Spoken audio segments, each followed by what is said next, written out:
Good morning students. Human reproduction का first lecture हम लोग देख चुके हैं, जिसमें कि आप लोगों ने ह्यूमन रिप्रोडक्टिव ट्रैक देखा, पाथवे देखा, स्पर्म ट्रांसपोर्टेशन का। आज हम लोग स्पर्मेटोजेनेसिस देखेंगे, मीन्स कि गैमेटोजेनेसिस का पार्ट 1, जिसमें कि हम लोग मेल रिप्रोडक्टिव सिस्टम को डील करेंगे।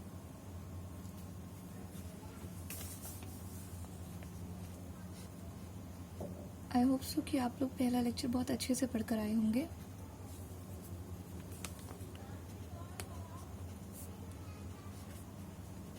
प्रोसेस का नाम है स्पर्मेटोजेनेसिस।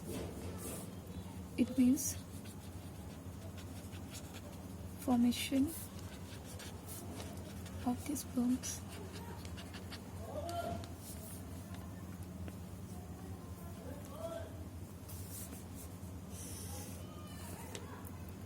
स्पर्मेटोजेनेसिस की प्रोसेस प्यूबर्टी की एज में ही स्टार्ट हो जाती है, जिसमें कि सेमिनिफेरस ट्यूब्यूल्स के पास जो स्पर्म मदर सेल होती स्पर्म जर्म सेल होती है, जिसे हम मेल जर्म सेल कहते हैं, वहां से सारी प्रोसेस स्टार्ट होती है। कल हमने पढ़ाया था आपको मेल जर्म सेल के बारे में। मेल जर्म सेल को स्पर्मेटोगोनिया भी कहते हैं। ठीक है, कैसे याद रखेंगे? जी एंड जी, दोनों जगह जी है, और इस तरीके से आप थोड़ा कनेक्शन कर सकते हैं, क्योंकि स्पर्मेटोजेनेसिस आपको पहले से पता है, तो यहाँ से कंफ्यूजन नहीं आने वाली है। स्पर्मेटोजेनेसिस, जेनेसिस में फॉर्मेशन है, यानी स्पर्म की फॉर्मेशन, तो ये तो अलग हो गया। स्पर्मेटोगोनिया, जन्म देने वाला male germ cell, spermatogonia, both are same. तो अभी इसकी प्लॉइडी कितनी होगी बेटा? अभी तो ये अंदर है ना, अभी तो स्पर्म नहीं बना, तो प्लॉइडी है 2n। आगे चलते हैं।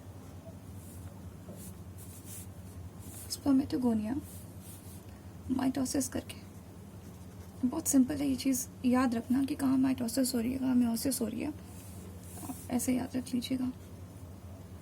प्राइमरी स्पर्मेटोसाइट बनाता है, मतलब कि स्पर्मेटोगोनिया माइटोसिस करके बहुत सारे स्पर्मेटोसाइट्स बना लेता है। तो जब पहला ऐसा डिवीजन आएगा तो उसको हम कहते हैं प्राइमरी स्पर्मेटोसाइट्स। साइट्स मतलब सेल। और अभी भी माइटोसिस हुई है, तो यानी कि प्लॉइडी आपकी 2n रहेगी। ठीक है, इसके बाद प्राइमरी स्पर्मेटोसाइट्स मियोसिस करते हैं।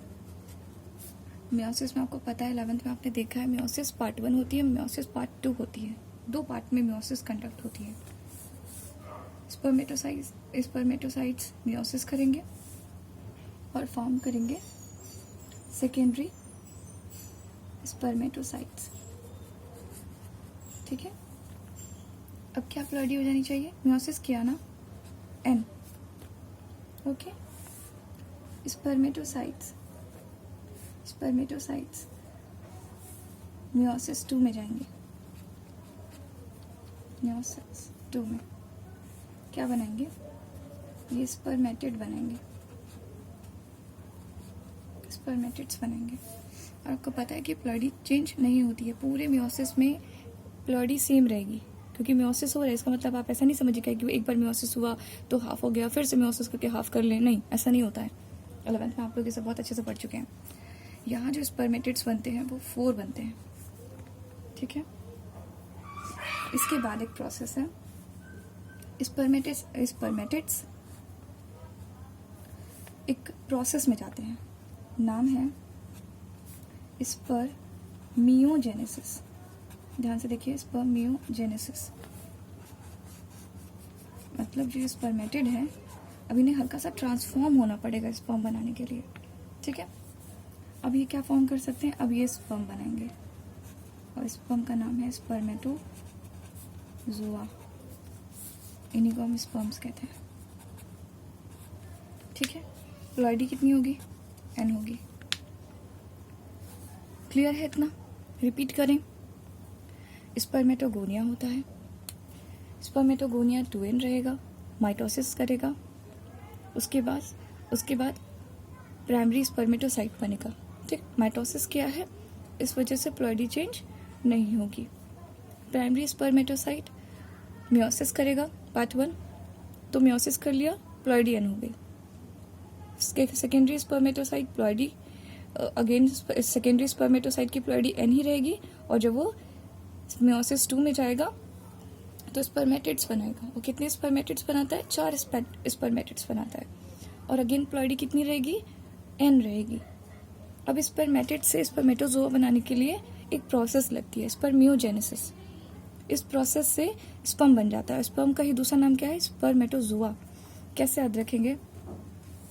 जोआ, आपको पता होगा कि जो जूलॉजी होती है उसमें क्या होता है, एनिमल्स होते हैं, और एनिमल्स को हम लोग बहुत बेसिक कैरेक्टर्स देखा जाए तो हम उसे मूवमेंट से बहुत अच्छे से याद रखते हैं। मूवमेंट हो गया, लोकोमोशन हो गया, हम जो एनिमल्स हैं उसको इस तरह से काउंट करते हैं। तो यानी कि स्पर्मेटिड में ऐसा कोई वर्ड नहीं है। जोआ आया तो इट मीन्स कि यहाँ मूवमेंट आ जाएगी। मूवमेंट कौन कर सकता है? स्पर्म कर सकता है। क्लियर है? ठीक है, अभी तक कुछ टर्म्स हैं, ध्यान से सुनिएगा, स्टार्टिंग से बताते हैं। स्पर्मेटो, इसको यहीं पे ख़त्म करते हैं, ये आपका प्रोसेस हो गया। स्पर्मेटोजेनेसिस, स्पर्मेटोजेनेसिस मतलब स्पर्म की फॉर्मेशन, डन। स्पर्मेटोगोनिया, गोनिया, स्पर्म गो यानी बनना है, जी फॉर यानी बनना है, यानी क्या है ये? इसका नाम है male germ cell. Okay, next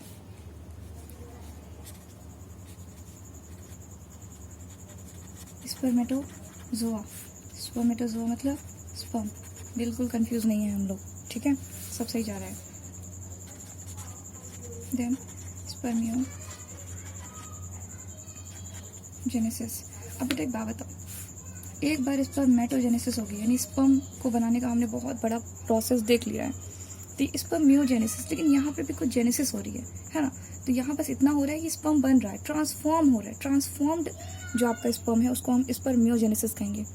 in दोनों से ही कंफ्यूजन करोगे, ये क्लियर है, ये अपने आप बना लोगे। एक टर्म और आएगा, स्पर्मिएशन। स्पर्मिएशन को हम लोग याद करेंगे एविएशन से। बेटा ये ट्रिक है, कहीं एग्जाम में लिख मत देना। एविएशन से कैसे याद करेंगे? एविएशन उड़ना, उड़ना मतलब निकलना, फ्लाइंग, उड़ जाना। तो यानी कि स्पर्म अब उड़ेगा तो नहीं ना, स्पर्म निकल के जाएगा। ठीक है, इसमें देखो स्पर्मिएशन, एविएशन, ठीक है ना? तो यानी कि जब स्पर्म बन जाता है तो पाथवे लेकर यानी सेमिनिफेरस ट्यूब्यूल से जब स्पर्म बन करके बाहर चले जाते हैं, रिटेटेसिस से होकर के वो बाहर जा रहे होते हैं, इजैकुलेटरी डक्ट में जा रहे होते हैं, तो ये जो जाना है उनका सेमिनिफेरस ट्यूब्यूल को छोड़ के जाना है, इसी कहते हैं स्पर्मिएशन। डन बच्चा, बार बार रिवाइज करेंगे ये टर्म्स, अदरवाइज आपको कंफ्यूजन हो जाएगी। ठीक है, चलो आगे चलते हैं, हार्मोनल कंट्रोल पे चलते हैं।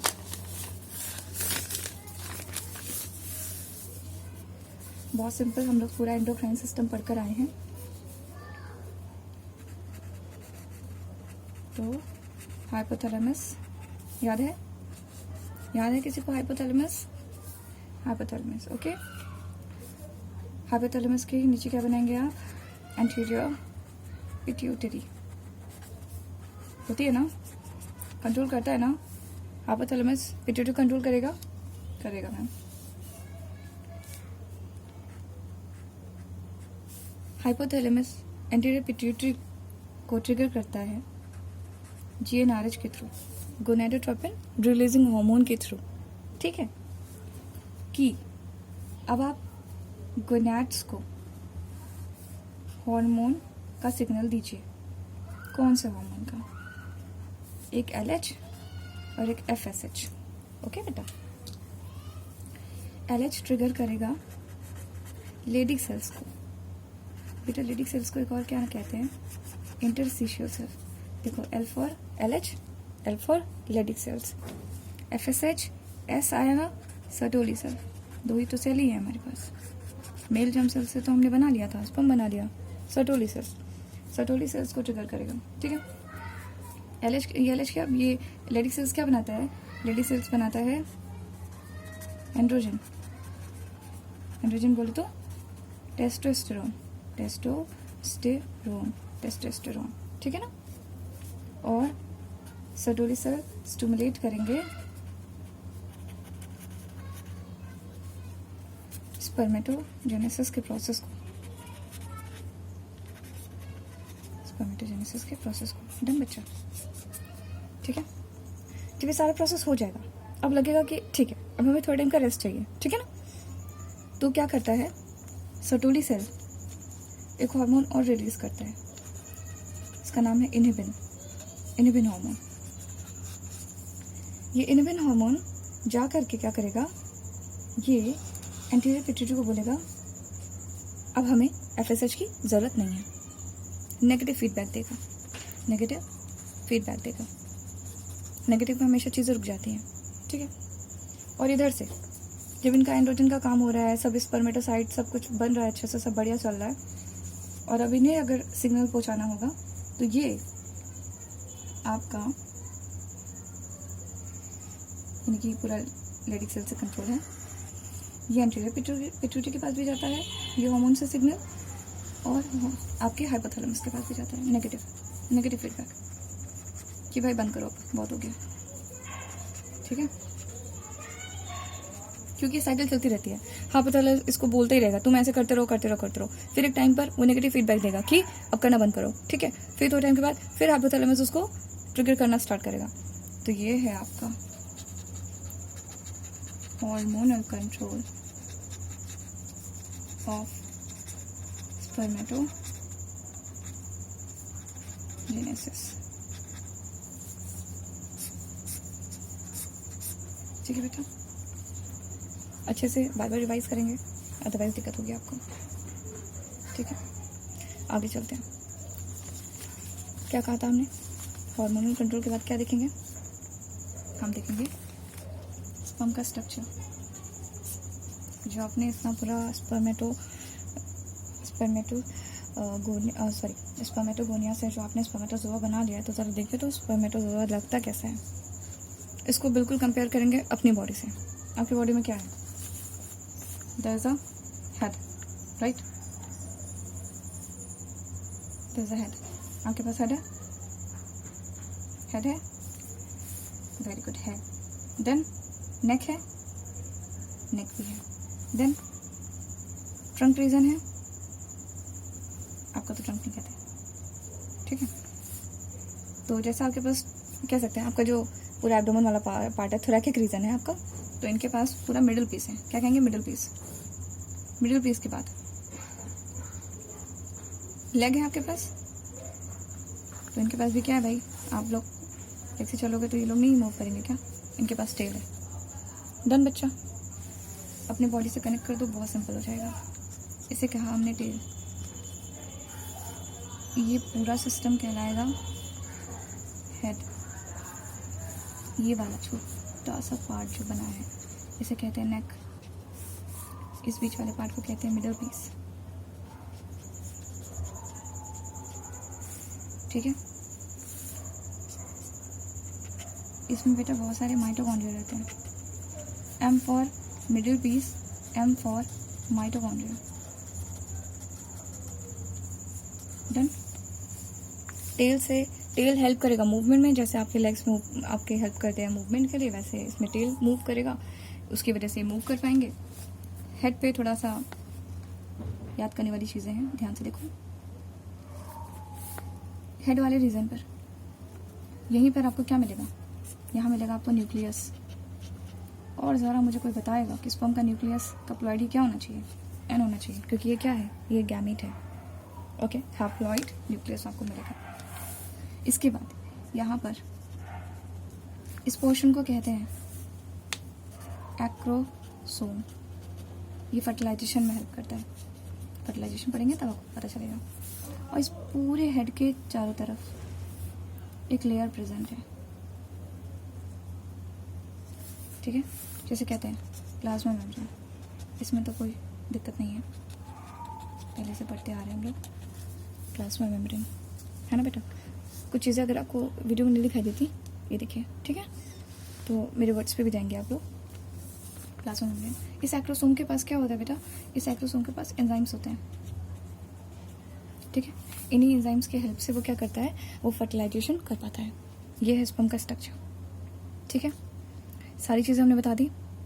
अपनी बॉडी से कनेक्ट करिए। आपके पास हेड है, नेक है, टेल इन द सेंस की लेग्स, और मिडिल पीस आपका थोरैकिक रीजन, थोरैकिक लंबर, सब कुछ है आपके पास। वैसे ही इनके पास भी हेड है। हेड में क्या क्या आएगा, एक्रोसोम आएगा, न्यूक्लियस आएगा, न्यूक्लियस की प्लॉइडी लिखना नहीं भूलेंगे। नेक आएगा, नेक में हल्का सा टर्न है, वहाँ कुछ ऐसा प्रोसेस नहीं है। मिडिल पीस में माइटोकॉन्ड्रिया है जो कि एनर्जी प्रोवाइड करते हैं ताकि स्विम कर सके। और दूसरी चीज़ ये है, खैर स्विमिंग तो और पर्पज से भी हो जाएगी। आगे का जो प्रोसेस लगता है फर्टिलाइजेशन में, वहाँ पर एनर्जी की बहुत ज़्यादा रिक्वायरमेंट होती है, तो वहाँ इस एनर्जी का बहुत अच्छा यूज़ हो पाता है। इनका जो अमाउंट रिलीज होता है स्पर्म पर क्वाइटस, बेटा एक वर्ड आया क्वाइटस, बुक में कहीं भी आए क्वाइटस, इंटरकॉर्स और सेक्सुअल प्रैक्टिस, ठीक है, ये सारे टर्म सेम है। क्या है ये, सब सेम है, ठीक है। तो पर क्वाइटस जो स्पर्म की रेट है वो है 200 to 300 मिलियन ऑफ स्पर्म, है ना, मिलियन ऑफ नंबर्स में निकलता है, ठीक है। जिसमें कि ये इंश्योर किया जाएगा कि 60% तो कम से कम एक स्ट्रक्चर होता है बेटा आपके, ये देखा अब मैंने आपको बताया जैसे स्पर्म का स्ट्रक्चर होता है, तो 60% डिपेंड करता है कि भाई उसके पास प्रॉपर स्ट्रक्चर हो, ठीक है। क्योंकि केसेस ये हैं कि निकलते इतने सारे हैं लेकिन प्रॉपर स्ट्रक्चर के साथ नहीं होते, ठीक है। और बाकी में ये इंश्योर किया जाता है कि एटलीस्ट उसमें से 40% के पास हाई मोटाइल रेट हो, अच्छा खासा स्विम कर सकें, चल के जा सकें, ठीक है, स्विम करके जा सकें। ओके बेटा, यहाँ पर आपका मेल रिप्रोडक्टिव सिस्टम फिनिश होता है। जितना भी हमने आपको बताया है सब सारे इससे पहले जितने ग्लैंड्स के सिक्रेशन रहे हैं, मेल रिप्रोडक्टिव सिस्टम का स्ट्रक्चर रहा है, ये सारी चीज़ें आप बहुत अच्छे से बना लीजिएगा, तैयार कर लीजिएगा।